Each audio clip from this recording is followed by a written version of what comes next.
Video में आप सभी का स्वागत है।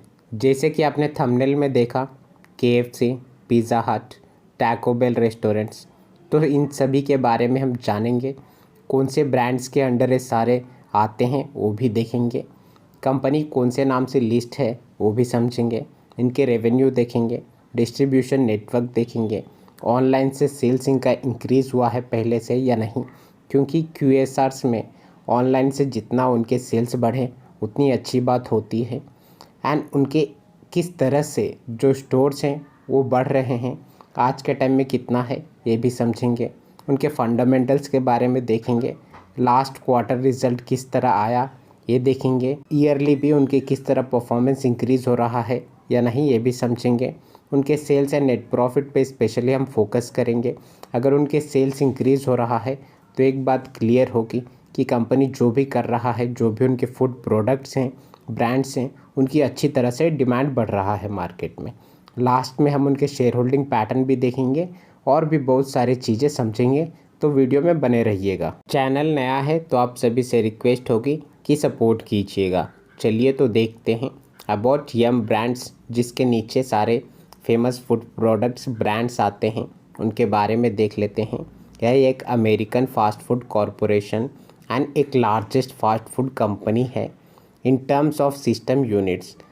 It own several iconic brands. उनके नाम देखिए, KFC, Pizza Hut, Taco Bell, the Habit Burger Grill and many more. और भी कई सारे चीज़ें इनके नीचे आती हैं। कंपनी वर्ल्ड वाइड अगर आप देखो तो 135 नेशन एंड टेरिटरीज़ को अपने काम प्रोवाइड करती है, वहाँ से ऑपरेट करती है। चलिए तो आगे इनके रेवेन्यू देख लेते हैं। हमने फूड प्रोडक्ट्स देखे थे तो उनके रेवेन्यू भी देख लेते हैं। केएफसी से 58% रेवेन्यू आता है, जो कि लास्ट ईयर के रेवेन्यू के हिसाब से है।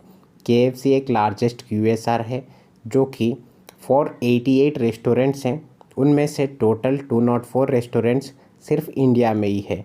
इसी तरह से पिज़्ज़ा हट से अगर आप देखो तो 21.80% रेवेन्यू आता है, जो कि लास्ट ईयर के हिसाब से है। एंड उनके ऑपरेशंस स्टोर्स देखो अगर इंडिया में तो 171 पिज़्ज़ा हट स्टोर्स है। चलिए तो आगे बढ़ते हुए डिस्ट्रीब्यूशन नेटवर्क भी देख लेते हैं, जहां की कंपनी के पास in house supply chain function है, जो एक पॉजिटिव टर्म बन जाती है। And work with vendor partner for food ingredients, packaging, warehousing and logistic. Sapphire Foods operates 5 warehouse in different cities to cater the requirement of its restaurants. इसी तरह से यम brand जो नीचे आता है, उनसे global online and digital channel solutions के द्वारा फिजिकली एंड डिजिटली अपने कस्टमर से एंड उनसे इंटरेक्ट करके इनके सेल्स बढ़ाते हैं। चलिए तो इनके कुछ इंपॉर्टेंट चीज़ें भी देख लेते हैं, जैसे कि इनकी सेल्स इंक्रीज़ होना ऑनलाइन का, तो कुछ डाटा भी देख लेते हैं।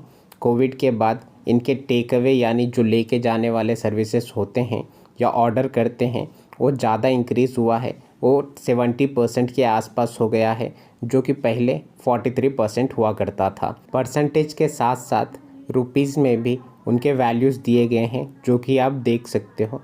चलिए तो आगे बढ़ते हैं और इनके स्टोर्स कितने हैं ये भी समझते हैं। जहां की FY19 में 376 रेस्टोरेंट्स हुआ करता था, जो कि जून 30, 2021 के हिसाब से 482 रेस्टोरेंट्स हो गए हैं। अभी लेटेस्ट डाटा के हिसाब से इनके रेस्टोरेंट्स और भी इंक्रीज़ हुआ है। चलिए तो इनके फंडामेंटल्स भी समझते हैं। 6460 करोड़ का मार्केट कैप है, यानी ये एक मिड कैप कंपनी है, जिसका करेंट प्राइस देखिए 1017 का है। 1 ईयर का हाई 1540 एंड 1 ईयर का लो 946 का है। स्टॉक पी देखिए 141 का है, जहाँ की इंडस्ट्री पी 123 का है। बहुत ही ओवर वैल्यू आप मान सकते हो। आप करेक्शंस के लिए वेट कीजिए, अगर अच्छी वैल्यू पे मिले तो आप इसके बारे में सोच सकते हो। इसी तरह देखिए इनके ROC एंड ROE बहुत ही कम मानी जा सकती है, पर कंपनी नई है। इसी तरह से देखिए डेट भी है कंपनी के ऊपर, जो कि 789 करोड़ का है। एंड प्रमोटर की होल्डिंग 51.3 अच्छी ये मान सकते हो। कंपनी रिसेंटली लिस्ट हुआ है, तो आप इसके बारे में देख सकते हो। इनके लॉन्ग टर्म का ग्राफ देखिए आप, किस तरह से अभी भी नीचे ही है। कंपनी को अभी भी बहुत कुछ प्रूव करना है, उनके प्रॉफिट्स जनरेट करने हैं, उसके बाद ही किसी भी कंपनी में इन्वेस्टमेंट एंड अपॉर्चुनिटीज़ बढ़ती है। चलिए तो इनके लास्ट क्वार्टर के रिज़ल्ट किस तरह थे ये भी समझते हैं। जहाँ कि आप देख सकते हो लेफ्ट हैंड साइड में sales, expenses and operating profit. इसी तरह से राइट हैंड साइड पे देखिए मार्च 2022 उनके सेल्स देखिए 497 करोड़ का है। अगर आप लास्ट क्वार्टर से कंपेयर करो यानी दिसंबर 2021 में देखो तो 508 करोड़ का था, जो कि डिक्रीज़ मानी जा सकती है, इनकी सेल्स में गिरावट हुई है। एंड इसी तरह से ऑपरेटिंग प्रॉफिट अगर आप देखो तो लास्ट क्वार्टर में 115 करोड़ का था, जो कि 100 करोड़ का हो गया है। तो इनके सेल्स भी डिक्रीज़ हुए हैं, इसी तरह से उनके ऑपरेटिंग प्रॉफिट भी कम हुआ है। तो चलिए नेट प्रॉफिट देख लेते हैं, जो कि किसी भी कंपनी के लिए ज़्यादा इम्पॉर्टेंट होता है, क्योंकि ऑपरेटिंग प्रॉफिट जो कंपनी के हाथ में होता है उसके बाद और भी कई सारे खर्चे होते हैं। अगर कंपनी के डेट हो तो उसे इंटरेस्ट पे करना, टैक्सेस पे करना, तो सारे खर्चे करने के बाद जो कंपनी के हाथ में होता है वह नेट प्रॉफिट होती है। और नेट प्रॉफिट किसी भी कंपनी के लिए इम्पॉर्टेंट भी होता है। अगर आप इनके लास्ट क्वार्टर के प्रॉफिट देखो तो 51 करोड़ का था, जो कि इस क्वार्टर में 27 करोड़ का हो गया है। तो इनके सेल्स एंड नेट प्रॉफिट दोनों ही डिक्रीज हुए हैं क्वार्टरली। एक आध क्वार्टर इनके परफॉर्मेंस ख़राब आ गया तो चलता है, पर आइए हम इनके ईयरली परफॉर्मेंस देखते हैं, क्या वहाँ इंक्रीज़ है या डिक्रीज़ है ये भी समझेंगे। तो जैसे कि आप देख सकते हो मार्च 2022 में इनके सेल्स 1722 करोड़ का है, जहाँ की लास्ट ईयर में 1020 का था।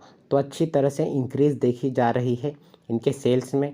इसी तरह नेट प्रॉफिट देखिए लास्ट ईयर 124 करोड़ का था, जो कि आज के टाइम में 305 करोड़ का है। तो इनके सेल्स इंक्रीज़ हुए हैं, ऑपरेटिंग प्रॉफिट भी इंक्रीज़ हुआ है। आइए तो कंपनी के नेट प्रॉफिट भी देख लेते हैं, जो कि लास्ट ईयर में कंपनी के पास लॉस था करीब 100 करोड़ का। इस ईयर में 46 करोड़ का प्रॉफिट है। अगर आप ध्यान से देखो तो कंपनी पहली बार नेट प्रॉफिट में आई है। इससे पहले कंपनी 2018 या 2019 हो, 2020 हो, 2021 हो, लॉस में ही था कंपनी। पहली बार कंपनी प्रॉफिट में आया है। तो अगर आप चाहो तो एक आध साल और वेट करके देख सकते हो कि कंपनी किस तरह परफॉर्म कर रहा है, उसके बाद ही आपको इन्वेस्टमेंट के बारे में सोचनी चाहिए। चलिए तो आगे बढ़ते हुए इनके शेयर होल्डिंग पैटर्न भी देख लेते हैं, जहां की प्रमोटर का होल्डिंग 51.26% है, एफआईज के पास 14.34% है, डीआईज के हाथ में 10.83% है एंड बाकी पब्लिक के पास है, जो कि 23.57% होता है। बाकी आप खुद भी सोच सकते हो कि जो कंपनी के पास ब्रांड्स हैं, जो फूड प्रोडक्ट्स हैं, क्या उसकी मार्केट में डिमांड है या नहीं है। क्या आप खाते हो, क्या आपको लगता है कि ऑफिस जाने वाले या लोग या यूथ इसमें इंटरेस्टेड हैं। अगर हैं तो इनके सेल्स इंक्रीज़ होगा, इनके प्रॉफिट इंक्रीज़ होगा, तो इसी तरह से कंपनी भी बेहतर करेगी। तो आज के वीडियो में इतना ही, मिलते हैं अगले वीडियो में। वीडियो को लाइक एंड चैनल को सब्सक्राइब कर दीजिएगा। Thank you. जय हिंद।